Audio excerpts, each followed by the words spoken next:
Hello বন্ধুরা, দেখো আমি মেয়ে এবং মেয়ের বাবা তিনজনেই ঘুম থেকে উঠে পড়েছি, কারণ আজ ষষ্ঠী। হ্যাঁ বন্ধুরা, ঠিক কি ধরেছো, এটা ষষ্ঠীর দিনের ব্লগ। তো ভিডিওটা স্কিপ না করে দেখতে থাকো।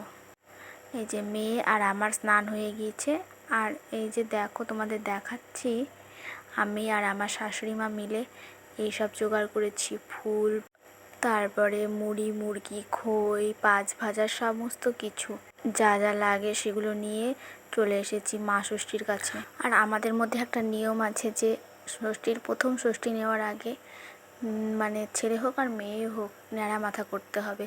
তো আমাদের এখানকারই এক দাদু মেয়েকে ন্যাড়া করে দিচ্ছে। এই যে দেখতেই পাচ্ছ তোমরা, মেয়ে কিন্তু একটু কান্না করেনি, চুপ করে বসেছিল। পাশে আমার শাশুড়ি মাও ছিল, মেয়েকে ধরেছিল যাতে ও না নড়ে। তারপর ন্যাড়া মাথা হয়ে গেলে সেই সমস্ত চুলগুলো মা ষষ্ঠীর কাছে দিতে হয়, তাও আবার কলা পাতায় করে। তো মা ষষ্ঠীর কাছে চুলগুলো আমার দেওয়া হয়ে গেলে আমি চলে এসেছি ঠাকুরমশাইয়ের কাছে ষষ্ঠী নেওয়ার জন্য। তো ভিডিওতে ঠিক মতো বোঝা যাচ্ছে না, এই যে 5জন মায়েরা আমার মাথার ওপর একটা চালন ধরেছিল, আর মেয়ে কিন্তু আমার কোলে ছিল, আর চোখ দুটো আমার পান দিয়ে ঢাকা ছিল। এরকম করেই ঠাকুরমশাই আমাকে যা যা বলতে বলছিল সেগুলোই বলছিলাম। তো এইভাবেই আমাদের ষষ্ঠী নেওয়া হয়। আমাদের বাড়ির নিয়ম এইরকম, এক একজনের বাড়ির নিয়ম এক এক রকমের হয়, সবার এক নাও হতে পারে।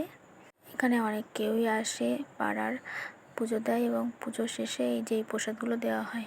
আমার ষষ্ঠী নেওয়া হয়ে গেলে মেয়ে ঘুমিয়ে পড়েছিল, মেয়েকে ওর বাবার কাছে দিয়েছিলাম। আরও একটা নিয়ম আছে যে মা ষষ্ঠীর গাছের গোড়ায় আম, দুধ, দই দিয়ে ঘষতে হয় এবং 5 রকম ফল দিতে হয়।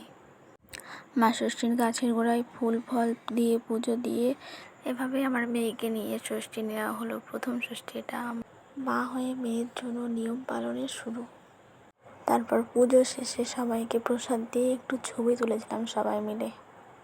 তো এই ছিল আজকের ব্লগ, মানে ষষ্ঠীর দিনের ব্লগ। কেমন লাগলো ভিডিওটা অবশ্যই কমেন্ট করে জানাবে। তো সবাই ভালো থেকো, সুস্থ থেকো।